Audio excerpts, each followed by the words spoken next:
इन्कलाब जिंदाबाद, इन्कलाब जिंदाबाद या घोषणा कानावर पडत होत्या. नेहमीप्रमाणे आज देखील कुठला तरी मोर्चा सकाळी सकाळीच रस्त्यावरून जात असावा. विक्रमची झोपमोड झाली. वैतागत तो उठला आणि खिडकीजवळ येत त्याने खिडकी बंद करायला म्हणून खिडकीची झडप सरकवत खाली बघितलं. शेकडोच्या संख्येने तरुण, वृद्ध, लहान मुलं हातात फलक आणि काळे झेंडे घेऊन मोठ्यांदा घोषणा देत रस्त्याने जात होते. ब्रिटिश सरकारविरोधातलं आंदोलन मार्च महिन्यानंतर जरा जास्तच चिघळल्यासारखं दिसत होतं. मार्चमध्ये भगतसिंग, राजगुरू आणि सुखदेव यांना फाशी झाली होती. त्यानंतर आता जनतेच्या मनात एक आक्रोश उफाळून आला होता.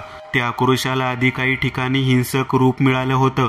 आता पुन्हा एकदा तो आक्रोश मोर्चे, सत्याग्रह अशा अहिंसक रूपात बाहेर पडत होता.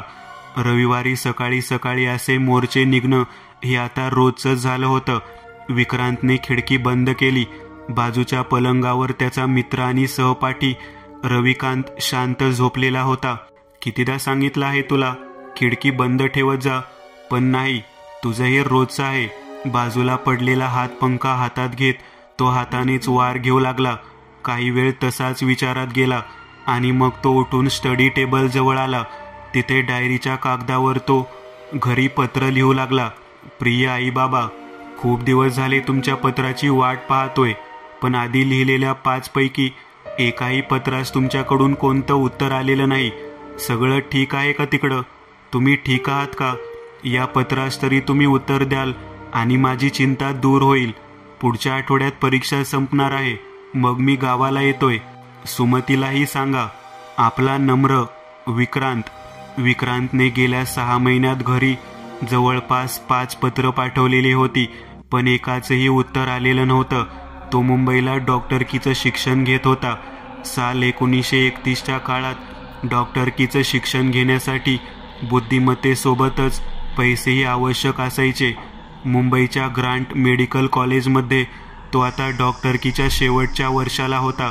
कोकणातल्या रत्नागिरी जिल्ह्यातील देवरकोट हे त्याचं मूळ गाव होतं.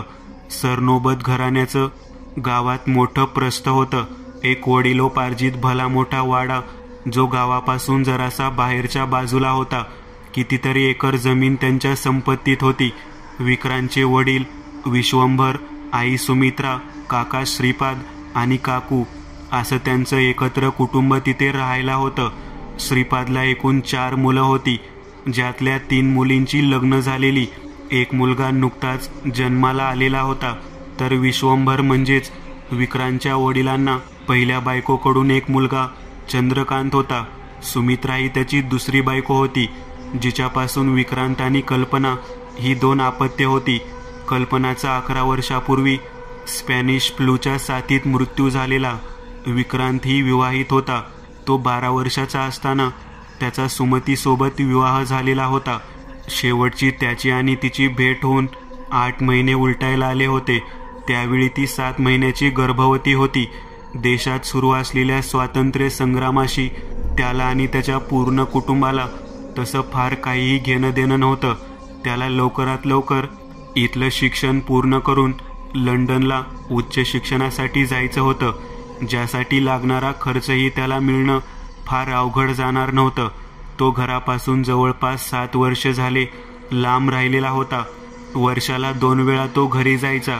सुमतीला माहेरहून सासरी आणून 1.5 वर्षच उलटलेलं. जानेवारी महिन्यात एक दुःखद बातमी त्याला मिळाली होती, ज्यात असं लिहिलेलं होतं की सुमतीच्या प्रसूतीमध्ये काही समस्या निर्माण झाल्या आणि तिने जन्म दिलेलं बाळ मृत होतं. पण त्यावेळी विक्रांत त्या दुःखात फार काळ बुडून राहिला नाही. तो खूपच व्यावहारिक व्यक्ती होता. इतकी दुःखद बातमी मिळूनही तो गावाला एकदाही गेला नव्हता. पण आता जवळपास 6 महिने उलटले होते, तरीही गावाकडून कोणतीच खबर नव्हती. त्यामुळे आता चिंता होऊ लागली होती. अरे, सगळं काही ठीक असेल, चिंता का करतोयस? वहिनीच्या प्रसूतीनंतर तू गावाला जायला हवं होतंस. तू गेला नाहीस म्हणून घरचे रागावले असतील तुझ्यावर, म्हणून कुठल्या पत्राला उत्तर आलेलं नाही तुझ्या. रविकांत म्हणाला. असेलही कदाचित, पण मला खूप काळजी वाटत आहे. आपल्या कॉलेजमधला तो शिपाई बबन माझ्याच गावच्या बाजूला त्याचं गाव आहे. मी त्याला सांगितलं होतं, मध्यंतरी जाऊन ये तिकडं, खुशाली वगैरे विचार. पण तो मला परत दिसलाच नाही. मी विचारपूसही केली, पण त्याच्याबद्दल कोणालाच काही माहिती नाही. विक्रांत म्हणाला, डोंट वरी, काही नाही झाले, विश्वास ठेव. आणि आता हे सगळे विचार झटकून टाक. उद्या परीक्षा आहे, महत्वाचा पेपर आहे, त्याकडे लक्ष दे. रविकांतने शक्य तितका धीर त्याला दिला. रविकांतचं बोलणं त्याला पटलं होतं.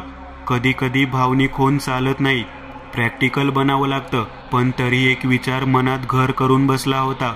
नक्की काय सुरू असेल आता तिथं? वेळ सकाळी 8ची. आजूबाजूला हिरवेगार डोंगर दिसत होते. भुरभुर हलका पाऊस सुरू होता. डोंगर धुक्यात हरवून गेलेले दिसत होते. त्याच डोंगराच्या पायथ्याशी असलेल्या घनदाट जंगलाच्या जरा बाजूला असलेल्या मनुष्यवस्तीपासून बाहेर असलेला एक टोलेजंग वाडा. काळ्या दगडातलं बांधकाम. हिशोबच काढायचा झाला तर 100 वर्षाहून जुना. वाड्याच्या मागे आणि पुढे एक एक विहीर दिसत होती. आकाशात ढग गडगडले आणि पावसाचे टपोरे थेंब जमिनीवर येऊन आदळू लागले. अंगणाच्या अगदी मधोमध पावसाच्या पाण्याने एक डबकं साचलं होतं. डबक्याच्या पाण्यात एक भला मोठा बेडूक त्याच्या नैसर्गिक शैलीत आवाज करत डबक्यातच जलक्रीडा करत होता. त्याच्या जलक्रीडेत 2 गोष्टींचा आडसर त्याला येत होता. पहिली गोष्ट म्हणजे एका गणवेशाचा फाटलेला खिसा, ज्यावर ग्रांट हॉस्पिटल, बॉम्बे असं एम्ब्रॉयडरीमध्ये शिवलं गेलेलं दिसत होतं. आणि दुसरी गोष्ट एक मानवी पंजा, ज्याची फक्त हाडच त्या डबक्यात शिल्लक होती. त्या स्मशान शांततेला चिरत अचानक एका स्त्रीची आर्त किंकाळी वाड्याच्या आतून बाहेरपर्यंत ऐकू आली. आणि लगेचच एका वृद्ध पुरुषाचं विवळणंही त्या मागोमाग ऐकू आलं. एका क्षणात परत सगळं काही शांत झालं. वाड्याच्या लोखंडी गेटला असलेला एक गंजलेला लेटर बॉक्स, ज्यात बरीचशी पत्र आणि कागद दिसत होती. गेल्या 5-6 महिन्यात तो लेटर बॉक्स कोणीच उघडला नव्हता. गेटच्या आत एक छान असं प्रशस्त अंगण होतं आणि अंगणाच्या अगदी उत्तर दिशेला वडाचं एक भलं मोठं विशालकाय असं झाड दिसत होतं. वडाच्या झाडाचा घेर बघून सहज त्याचं वय 250 ते 300 वर्षापेक्षा जास्त असावं हे समजत होतं. त्या झाडाच्या फांदीला बांधलेला एक झोका अचानक आपोआप झुलू लागला. वास्तविक ना त्यावर कोणी बसलं होतं, ना हवेचा जोर एवढा होता की झोका आपोआप झुलू लागेल. झुलणारा झोका अचानक हळूहळू थांबू लागला. मातीवर लहान मुलाची पावलं एक एक करत पुढे पडत उमटत उमटत वाड्याच्या मुख्य दाराजवळ येऊन संपली. त्या झाडावर बसलेला एक कावळा खाली बघत आता काव काव असा आवाज करत ओरडू लागला. त्याच्या त्या आवाजामुळे एक एक करत बरेचसे कावळे आता त्या झाडावर आणि अंगणाच्या मध्यभागी जमू लागले आणि एक सुरात ते ओरडू लागले. आतमधून परत एका स्त्रीची किंकाळी आणि दुसऱ्या एका स्त्रीचं हसणं क्षणभरासाठी परत एकदा ऐकू आलं आणि परत एक स्मशान शांतता पसरली. पावसाचा जोर आणि वाऱ्याचा जोर अचानक वाढू लागला.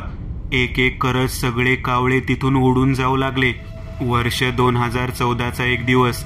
अनिशा आणि कामिनीच्या भेटीच्या 9 वर्ष आधी जय त्याच्या स्टडी रूममध्ये काहीतरी वाचत बसला होता. स्टडी रूमच्या दारावर नॉक झालं. कोण आहे? जयने विचारलं. साहेब, मी आहे बाबू.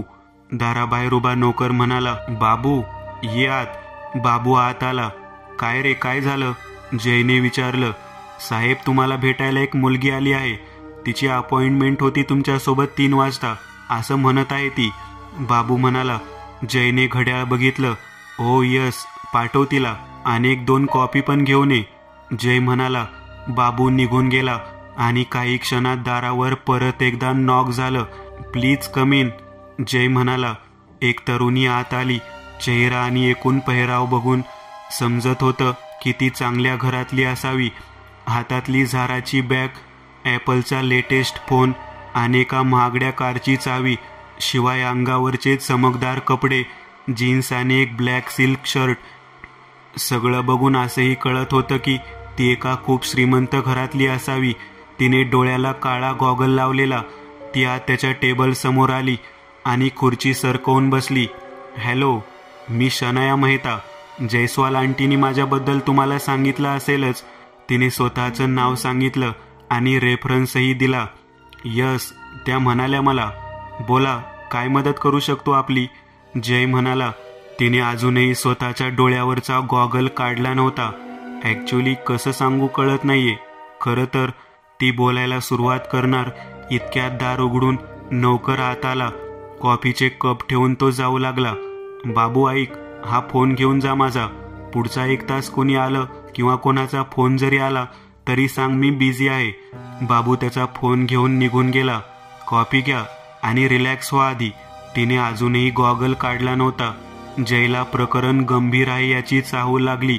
कॉफी घेऊन तिने कप ठेवला. मला विचित्र विचित्र गोष्टी दिसतात ज्या इतर कोणाला दिसत नाहीत. 3 दिवस होतील मी झोपले नाहीये. पुढच्या आठवड्यात लग्न आहे माझं आणि माझी मानसिक अवस्था विचित्र होत चालली आहे. तिने चष्मा काढत बाजूला ठेवला. तिच्या डोळ्याखाली अगदी गडद अशी काळी वर्तुळं उमटली होती. चेहऱ्यावर प्रचंड थकवा दिसत होता. मेकअप लावून तिने चेहरा तर कव्हर केला होता, पण तो थकवा, तो तणाव जाणवत होता. विचित्र गोष्टी दिसतात म्हणजे नक्कीच काय दिसतं? जयने विचारलं. ती जयचा हा प्रश्न ऐकून आता त्या विचाराच्या कल्पनेनंच घाबरल्यासारखी दिसू लागली. शनया, मी काय विचारतोय? कसली दृश्य दिसतात नक्की? जयने परत एकदा विचारलं. मला तो दिसतो सतत माझ्या आजूबाजूला, माझ्या कानाजवळ येत बडबडत राहतो. मी काय करू मला कळत नाहीये. ती अचानक रडकुंडीला आली. तो दिसतो म्हणजे कोण आहे तो? कोणी ओळखीतला माणूस, कोणी नातेवाईक जो आता या जगात नाहीये? जयने विचारले. माझा एक्स बॉयफ्रेंड आकाश, ती रडकुंडीला येत म्हणाली. ओके, तुमचा ब्रेकअप होऊन किती काळ लोटला आणि तो सध्या कुठे असतो? होईल 3 आठवडे झालेत आमचं शेवटचं बोलणं होऊन. त्यानंतर तो कुठे गेला मला काहीच कळलं नाही. त्याचा नंबर आउट ऑफ सर्व्हिस आहे. त्याचं फेसबुक अकाउंट डिलीट झालं आहे. त्याचं ऑफिस जिथं होतं तिथेही आता कुलूप आहे. त्याचं नक्की काय झालं याबद्दल मला काहीच कल्पना नाहीये, पण तो मला सतत दिसतो. म्हणजे दिवसातली काही वेळात तो माझ्या अगदी सोबतच असतो. सतत मला बघून हसत असतो. त्याचं ते हसणं इतकं विकृत असतं की माझ्या आत्म्याला पण त्या हसण्याची किळस जाणवते. मध्येच माझ्या कानाशीत काहीतरी पुटपुटू लागतो. काय ते कळत नाही. मग अचानक मग गायब होतो, कुठेच दिसत नाही. काही वेळ जरा कुठे मी रिलॅक्स झाले की तो अचानक कुठून तरी येतो आणि समोर उभा राहतो. मी एका मानसोपचार तज्ज्ञाकडेही गेले. त्याने मला काही गोळ्या लिहून दिल्या. त्या गोळ्या घेतल्या की काही वेळासाठी बरं वाटलं, पण नंतर तो जास्तच काळ दिसू लागला. मग मी झोपेच्या गोळ्या घेऊ लागले, पण मग नवीनच प्रॉब्लेम सुरू झाला. मला भयानक भयानक स्वप्न पडू लागली. म्हणजे डोळे मिटले आणि जरा कुठं झोप लागते असं वाटू लागलं की मला काहीतरी विचित्र अशी स्वप्न पडू लागतात. स्वप्नात तोच असतो सगळीकडे, तेच त्याचं विकृत हसणं आणि माझ्या कानाशी येऊन बडबडणं. शनया म्हणाली. तुमचा ब्रेकअप झाल्यानंतर हे किती दिवसांनी सुरू झालं? जयने विचारलं. ब्रेकअप झाल्यानंतर पहिला 1 आठवडा काहीच घडलं नाही. सगळं नॉर्मल होतं. गेले 2 आठवडे हे सगळं सुरू झालंय. बरं, मला तुमच्या रिलेशनबद्दल काही सांगू शकाल? म्हणजे तुम्ही कुठे भेटलात आणि ब्रेकअप नक्की कारण काय होतं? जयने विचारलं. आम्ही 8 महिन्यापूर्वी भेटलो होतो. माझ्या मैत्रिणीला पुण्यात एक फ्लॅट घ्यायचा होता. त्यासाठी मी तिची मदत करत होते. त्याचवेळी आमची भेट झाली. तो एक रिअल एस्टेट एजंट होता. आमच्यात खूप जवळीक निर्माण झाली. अगदी काही दिवसातच. त्याच्यात काहीतरी विलक्षण होतं. भेटल्या दिवसापासून मी त्याच्याकडे अट्रॅक्ट झाले होते. हळूहळू आधी मैत्री आणि मग आमच्यात प्रेम झालं.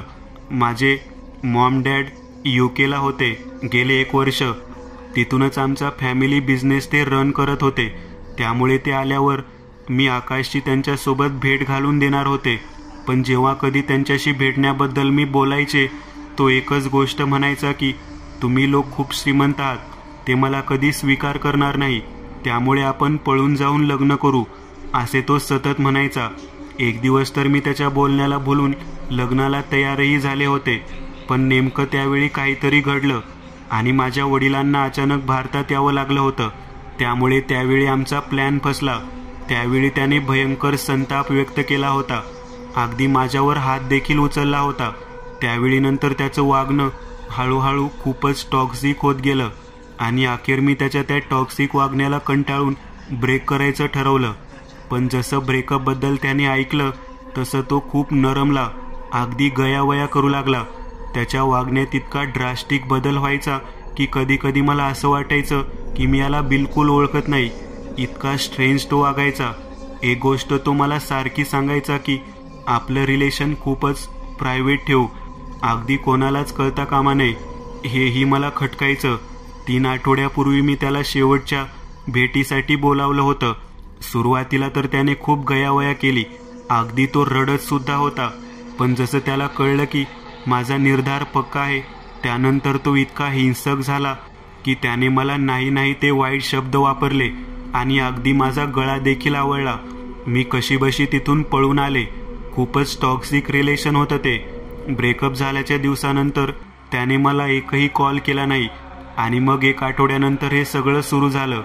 तो आता या क्षणी इथे आहे? जयने विचारलं. नाही, काल रात्रीनंतर तो दिसला नाहीये मला.